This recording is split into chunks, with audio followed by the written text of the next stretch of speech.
জগন্নাথ বিশ্ববিদ্যালয়ের নির্বাচনের সর্বশেষ ফলাফল নৃবিজ্ঞান বিভাগের ফলাফল ভিপি পদে এ কে এম রাকিব ১১৮টি ভোট পেয়েছেন।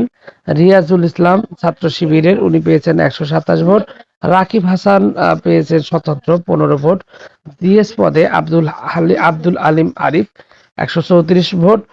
খাদিজাতুল কুবরা পেয়েছেন ৭২ ভোট। এজিএস পদে তানজিল ১২৬ ভোট এবং মাসুদ পেয়েছেন ১০০ ভোট।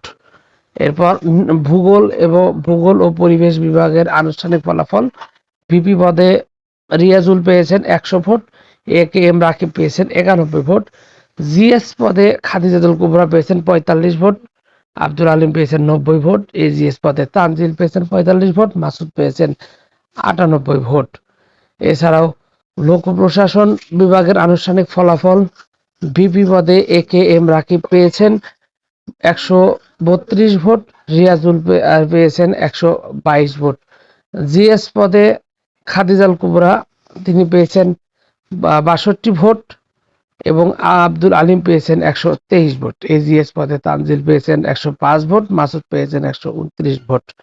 এছাড়া ফার্মেসি বিভাগের ভিপি পদে রিয়াজুল পেয়েছেন ৭৮ ভোট। এ.কে.এম রাকিব পেয়েছেন ৫৩ ভোট। জিএস পদে আব্দুল আলিম আরিফ পেয়েছেন ৮৩ ভোট। খাদিজাতুল কুবরা পেয়েছেন ২৬ ভোট।